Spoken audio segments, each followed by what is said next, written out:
Hello प्यारे बच्चों। अपना पहला क्वेश्चन है कि प्रथम चार अभाज्य संख्याओं का योगफल क्या है। तो सबसे पहले तो हमें यह समझना है कि अभाज्य संख्याएं होती क्या है। ऐसी संख्याएं जिसमें अपने अलावा और किसी का भाग नहीं जाता हो वो संख्याएं अभाज्य संख्याएं होती हैं। जैसे 2, उसके बाद में आता है 3, उसके बाद में आता है 5, उसके बाद में आता है 7, उसके बाद में आता है 11, उसके बाद में आता है 13, उसके बाद में आता है 17। इस प्रकार से इन सभी संख्याओं में सिर्फ खुद का ही भाग जाता है, अन्य किसी संख्या का भाग नहीं जाता। तो वो संख्याएं सारी की सारी संख्याएं क्या कहलाती है? अभाज्य संख्याएं कहलाती हैं। तो इसमें प्रश्न इस प्रकार से, पहले इस प्रश्न को कर लेते हैं कि प्रथम चार अभाज्य संख्याओं का योगफल क्या है। तो प्रथम चार अभाज्य संख्या कौन कौन सी हुई? एक तो 2, एक 3, एक हुआ 5 और एक हुआ 7। इन सभी का योगफल कितना हुआ? 2 और 3 5, 5 और 10, 10 और 7 17। इन सभी का योगफल हो गया 17। अब इसके आधार पर कुछ अन्य क्वेश्चन भी बनते हैं, वो देख लेते हैं। तो हमें पूछा जा सकता है कि सबसे छोटी अभाज्य संख्या कौन सी है। तो सबसे छोटी अभाज्य संख्या कौन सी हुई? 2। सबसे छोटी अभाज्य संख्या 2 है। दूसरा क्वेश्चन हमें यह पूछा जा सकता है कि सब एकमात्र सम अभाज्य संख्या कौन सी है। तो अपने पास एकमात्र सम अभाज्य संख्या है, वो संख्या है 2। 2 केवल एक ऐसी संख्या है जो सम होती है। इसके अलावा सारी की सारी संख्याएं क्या है हमारे पास? विषम संख्याएं होती है। सम संख्या का मतलब होता है जिसमें 2 का पूरा पूरा भाग जाता है, और विषम संख्या का मतलब होता है जिसमें 2 का पूरा पूरा भाग नहीं जाता। तीसरा क्वेश्चन हमें यह पूछा जा सकता है कि 1 से 100 तक कितनी अभाज्य संख्याएं होती है। 1 से 100 तक कितनी अभाज्य संख्या होती है? तो 1 से 100 तक 25 अभाज्य संख्याएं होती है। चौथा क्वेश्चन ये पूछा जा सकता है कि सबसे छोटी भाज्य संख्या कौन सी है। सबसे छोटी भाज्य संख्याएं कौन सी है? सबसे छोटी भाज्य संख्या, तो सबसे छोटी भाज्य संख्या कौन सी हुई? 2, 3 ये अभाज्य हो गई। उसके बाद में नंबर क्या आता है? 4। तो सबसे छोटी भाज्य संख्या कौन सी है? 4। एक न तो भाज्य होती है और न ही अभाज्य संख्या आती है। एक न तो भाज्य और न ही अभाज्य संख्या होती है। तो ये हमारे पास क्वेश्चन है कि सबसे छोटी अभाज्य संख्या कौन सी है? 2। एकमात्र सम अभाज्य संख्या कौन सी है? 2। 1 से 100 तक कितनी अभाज्य संख्या होती है? तो 25। सबसे छोटी भाज्य संख्या कौन सी है? तो 4। भाज्य संख्या का मतलब होता है जिसमें अपने अलावा और किसी का भी भाग जाता हो। एक न तो भाज्य होती है और न ही अभाज्य संख्या होती है। इसके अलावा हमसे पूछे जा सकते हैं, जैसे 5 या 4 पूछ सकते हैं या 3 पूछ सकते हैं। 5 क्रमागत सम संख्या, प्रथम सम प्राकृत संख्या पूछी जा सकती है, का योग कितना है। 5 क्रमागत सम प्राकृत संख्या का योग कितना है? तो हमें पता है कि 5 क्रमागत सम प्राकृत संख्या यानी प्रथम 5 का पूछेगा ये, या कोई संख्या देगा। तो प्रथम 5 क्रमागत सम संख्याओं का योग क्या है? तो प्रथम 5 संख्याएं कौन कौन सी होती है? 2, 4, 6, 8 और 10। तो योग कितना हो गया? 2 और 4 6, 6 और 6 12, 12 और 8 20, 20 और 10 30। तो प्रथम 5 क्रमागत सम प्राकृत संख्याओं का योग कितना होता है? 30। इसी प्रकार से ये पूछ सकता है कि प्रथम 5 विषम प्राकृत संख्याओं का योग कितना है। विषम का पूछ ले तो हमें पता है कि विषम प्राकृत संख्या कौन कौन सी होती है? प्रथम 1, 3, 5, 7 और 9। ऐसी संख्या जिसमें 2 का पूरा पूरा भाग नहीं जाता हो। तो ये संख्याएं हैं 1, 3, 5, 7 और 9। अब इनको ऐड कर देते हैं। 1 और 3 4, 4 और 5 9, 9 और 7 16, 16 और 9 25। तो विषम प्राकृत संख्याओं का योग कितना होता है? 25। अब इसकी एक ट्रिक भी है। जैसे विषम संख्याओं का योग करना है तो देख लेते हैं कितनी विषम संख्याएं पूछ रहा है वो। यदि ये विषम संख्या में विषम संख्या पूछ रहा है तो जो बीच वाली संख्या है, जैसे इसकी संख्या कौन सी है बीच वाली? 1, 3, 5, 7, 9 के बीच में कौन सी संख्या है? 5। तो 5 का स्क्वायर, तो 5 का स्क्वायर कितना होता है 25। इस प्रकार भी इसका योग ज्ञात किया जा सकता है। ये प्रश्न आया हुआ प्रश्न है 2021 के अंदर पूछा गया प्रश्न था, इसके आधार पर हमने छोटे छोटे प्रश्न और किए हैं। ये प्रश्न 2022 के अंदर आया था कि 2 अंकों वाली प्राकृत संख्याओं की संख्या क्या है। तो इसके आधार पर हम अन्य क्वेश्चन भी करते हैं। तो देखिए कि पहले ये पूछे कि 1 अंक की संख्या क्या है, 1 अंक की कितनी संख्याएं होती हैं। तो 1 अंक की संख्या 1 से 9 तक गिनी जाती है, तो मतलब 9 होती है। 1 से 9 तक 1 अंक की संख्या कितनी होती है 9। इसके बाद में 2 अंक स्टार्ट हो जाते हैं, तो 2 अंकों की संख्या 10 से स्टार्ट होती है और कहाँ तक 99 तक, यानी 99 तक, 10 से लेकर 99 तक। तो ये संख्या कितनी होती है 90 होती है। इनकी एक ट्रिक भी है, वो आगे बताएंगे आपको। 3 अंकों की संख्या कौन सी है भाई, 3 अंकों की संख्या हमें पता है कि कहाँ से स्टार्ट होती है 3 अंकों की, 99 के बाद 100 से लेकर 999 तक। ये टोटल कितनी संख्याएं होती है, तो ये होती है 900। इसी प्रकार से 4 अंकों की कितनी संख्याएं होती हैं, तो 4 अंकों की संख्या स्टार्ट कहाँ से होगी 1000 से और कहाँ तक 9999 तक। तो ये संख्या होती है कितनी 9000। तो यहाँ से देखिए 1 अंक की 9, उसके बाद में 90, उसके बाद में 900, उसके बाद में 9000, मतलब 0 बढ़ती गई। 1 के साथ में कोई 0 नहीं थी, यानी 9 था, 9 के बाद में 90 हुआ तो 1 0 आ गई, यानी हम इसको लिख सकते हैं 9 × 10। ये संख्या बनी थी 9 × 100 और ये संख्या बनी थी 9 × 1000। इसी प्रकार से आगे बढ़ती जाएगी 0 की संख्या। तो 1 अंक की संख्या 9 होती है, 2 अंकों की संख्या 90 होती है, 3 अंकों की संख्या 900 होती है और 4 अंकों की संख्या 9000 होती है। इसी प्रकार 5 अंकों की संख्या 90000 हो जाएगी। इसके आधार पर कुछ अन्य प्रश्न और कर लेते हैं अपने पूछे कि 2 अंकों की सबसे छोटी संख्या क्या होगी। 2 अंकों की सबसे छोटी संख्या, तो 2 अंकों की सबसे छोटी संख्या हमें पता है कितनी होती है 10, और सबसे छोटी 10 होती है और सबसे बड़ी 99 यानी 99। इसी प्रकार 3 अंकों की सबसे छोटी संख्या पूछे तो 3 अंक यानी 100 होती है और सबसे बड़ी संख्या पूछे तो 999। 4 अंकों की संख्या पूछे तो 1000 और सबसे बड़ी 9999। 5 अंकों की पूछे तो 10,000 और सबसे बड़ी पूछे तो 99,999। यानी छोटी संख्या होगी वो 00 पे होगी और बड़ी संख्या होगी वो 999 पे होगी। यानी 9 अंक होंगे, यानी 9 का अंक होगा और इसमें 0 का अंक होगा। इस प्रकार से हम ज्ञात कर सकते हैं। तो ये तो जो प्रश्न थे वो आए हुए प्रश्न थे, इनके आधार पर कुछ अन्य प्रश्न किए थे हम डेली के 2 प्रश्न करेंगे जो आए हुए प्रश्न थे पिछली कक्षाओं में अलग अलग। तो अब हम अपना पहला टॉपिक स्टार्ट करते हैं, संख्या और संख्या पत्ती। उसके जो मेन क्वेश्चन है वो कर लेते हैं कि उस टॉपिक में क्या क्या पूछा जा सकता है। तो एक होता है स्थानीय मान,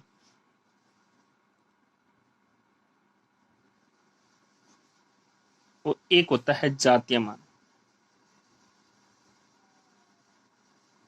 एक स्थानीय मान और एक जातीय मान। हमसे ये पूछा जा सकता है, जैसे कोई भी नंबर हमें दिया है, जैसे 435, हमें पूछा जाए कि इनका स्थानीय मान ज्ञात करना है अंकों का। तो हमें पता है कि जो लास्ट में होता है इकाई का अंक होता है उसका मान वही मान होगा, जो इकाई अंक होगा वही उसका स्थानीय मान होगा। दूसरा अंक होता है, दूसरा अंक जो भी हो वो दाई का अंक है तो दाई के अंक के आगे क्या लगा देंगे 1 0 लगा देंगे। तीसरा अंक होता है वो सैकड़ा का अंक, मतलब 4 है, उसके आगे जितनी संख्या है उतनी 0 लगा देते हैं। यदि मान लो यहाँ पे एक अंक और होता 6 तो उसका स्थानीय मान कितना हो जाता, 6 के आगे कितनी संख्या है 3 संख्या, तो 3 0 लगा देते हैं। यानी हम ये कह सकते हैं ये इकाई है, ये दाई है, ये सैकड़ा है और ये 1000 है। 1000 है तो आगे 6000 लिखेंगे, सैकड़ा को मतलब हम 100 बोलते हैं, तो 4 है तो 400 बोलेंगे, 6 है तो 600 बोलेंगे। जो स्थान पर अंक होगा हम उसी के आगे 100 लगा देंगे।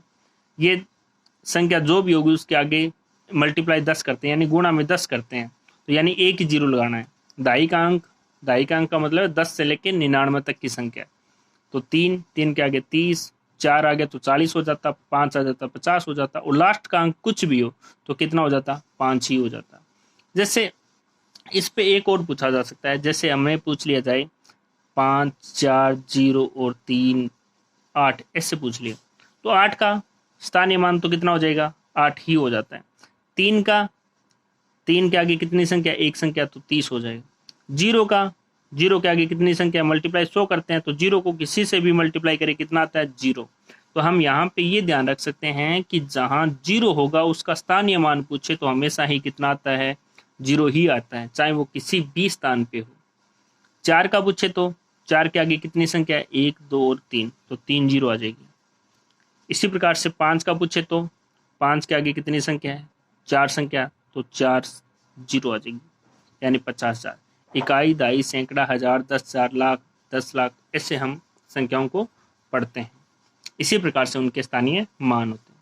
दूसरा पूछा जाता है कि जातीय मान क्या है, मतलब खुद का मान क्या है। तो किसी भी अंक का मान होता है ना, वो उसका अपना मान है ना, वो उसका क्या कहलाता है, जातीय मान कहलाता है। यहाँ पे जातीय मान को एक नाम और भी देते हैं, शुद्ध मान, यानी ये कहलाती है फेस वैल्यू और ये कहलाती है प्लेस वैल्यू। प्लेस वैल्यू तो इकाई, दहाई, सैकड़ा, हजार, यानी वंस, टेंस, इस प्रकार से पढ़ा जाता है, और जातीय मान यानी उसके खुद का मान, उसकी फेस वैल्यू यानी उसका खुद का मान पढ़ा जाता है। जैसे 4 5 6 8 दे दिया तो हमें पूछा कि 4 6 का जातीय मान कितना है, तो 6 ही होता है। 8 का पूछे तो 8 ही होता है। 5 का पूछे तो 5 ही उसका जातीय मान कहलाता है। 4 का पूछे तो 4 ही उसका जातीय मान होता है। यहाँ से एक क्वेश्चन बनता है कि ऐसी कौन सी संख्या है जिसका जातीय मान और स्थानीय मान दोनों बराबर होते हैं, मतलब एक ही होता है। तो ऐसी संख्या कौन सी है, 0। 0 ही एक ऐसी संख्या है जिसका स्थानीय और जातीय मान हमेशा कितना होता है, 0 ही होता है। दूसरा क्वेश्चन, हमें स्थानीय मान और जातीय मान का अंतर पूछा जा सकता है। जैसे हमें पूछ लिया 6 4 2 में 4 के स्थानीय व जातीय मान का अंतर कितना है, इसके स्थानीय व जातीय मान का अंतर कितना है। तो 4 का स्थानीय मान कितना हुआ, 4 के आगे एक संख्या तो 40। जातीय मान खुद का मान कितना है, 4 ही है, तो 40 में से 4 गए कितने बच गए भाई, 36। तो इसका स्थानीय और जातीय मान का जो अंतर आता है वो कितना आता है, 36। योग भी पूछा जा सकता है, तो 40 और 4 तो ये कितने हो जाते हैं, 44। स्थानीय और जातीय मान का अंतर पूछे तो अंतर कर देंगे, यदि हमें योग पूछा जाता है तो हम योग कर देते हैं। इसके बाद में आता है इसका पूर्ववर्ती और उत्तरवर्ती मान। हम अरिहंत की बुक से कर रहे हैं। पहला टॉपिक है संख्या और संख्या पत्ती में। इसके बाद में है पूर्ववर्ती। 5 दिनों में आपके मैथ के सारे टॉपिक जो इंपॉर्टेंट क्वेश्चन बनते हैं, जितने भी टॉपिक है, टॉपिक के थोड़े थोड़े एग्जाम्पल करवाए जाएंगे। आपको आए हुए क्वेश्चन है उनके बेस पे, उनके आगे पीछे जो प्रश्न क्वेश्चन बनते हैं वो भी आपको करवाने की पूरी कोशिश करूंगा। पूर्ववर्ती मान, पूर्ववर्ती का मतलब है पूर्व यानी पहले का मान, कि कोई भी संख्या उससे पहले का मान कितना है। जैसे हमें दिया गया है 8 यानी 8, 8 का पूर्ववर्ती मान कितना हुआ, तो 8 में से आप एक कम कर दीजिए, कितना हो जाता है, 7। जैसे 99, 99 से एक कम कर दीजिए, कितना हो जाएगा, 98। पूर्ववर्ती का मतलब है जस्ट एक पहले। दूसरा आता है उत्तरवर्ती। उत्तरवर्ती, उत्तर का मतलब होता है बाद का, कि इसके बाद का मान कितना होता है। उत्तरवर्ती का मतलब सफिक्स, यानी जैसे हमें पूछा गया कि 15, 15 का उत्तरवर्ती कितना है, तो इसका मतलब है हम 15 में कितना जोड़ देंगे, एक जोड़ देंगे, तो कितना हो जाएगा, 16। जैसे हमें पूछा गया 27, कि 27 का उत्तरवर्ती कितना है, 27 में एक जोड़ देंगे तो कितना हो गया, 28। जैसे हमें पूछा गया 12, 12 का उत्तरवर्ती कितना है, तो 12 और एक कितने हो गए, 13। उत्तरवर्ती पूछे तो हम एक जोड़ देते हैं, और पूर्ववर्ती पूछे तो हम एक घटा देते हैं। तो ये हो गया हमारा उत्तरवर्ती और पूर्ववर्ती। इसके बाद में है संख्याएं। संख्याओं का क्रम है कि संख्याएं कितनी है, सम संख्याएं कौन सी होती है, पूर्ण संख्याएं कौन सी होती है। तो हम आगे करते हैं संख्याओं के प्रकार। जो भी अंक है वो अंक अपने पास 10 अंक होते हैं। अंक अपने पास कितने होते हैं, 10 होते हैं। तो सबसे पहले हम स्टार्ट करते हैं उन्हीं अंकों पर, प्राकृत संख्या। प्राकृत संख्या कौन सी संख्या होती है, प्राकृत संख्या ऐसी संख्या जो 1 से शुरू होती है।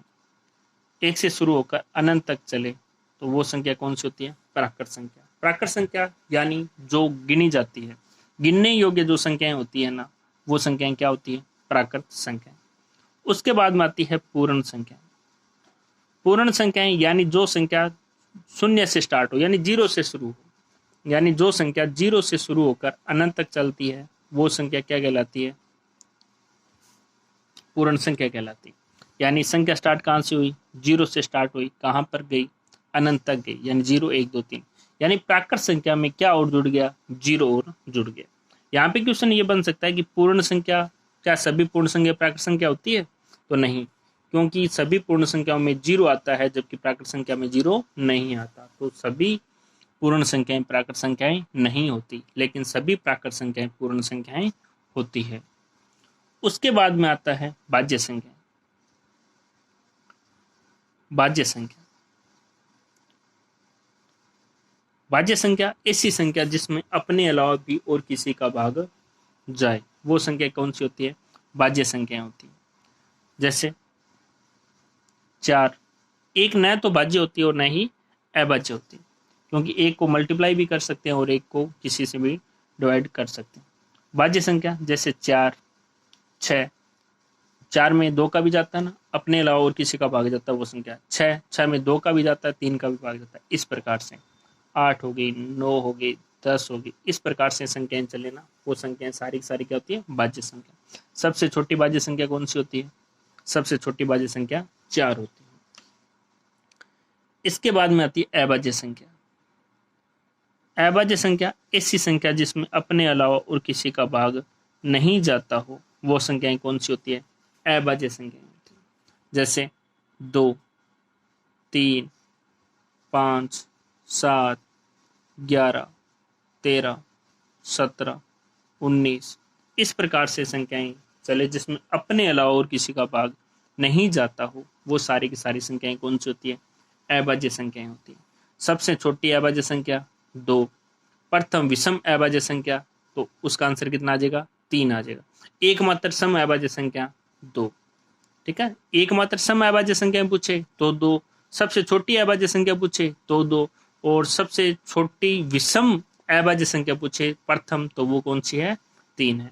और 1 से 100 तक हमें पता है कितनी अभाज्य संख्याएं होती है? तो 25 अभाज्य संख्या होती है 1 से 100 तक। इसके बाद में आता है सम संख्या। सम संख्या, इवन नंबर।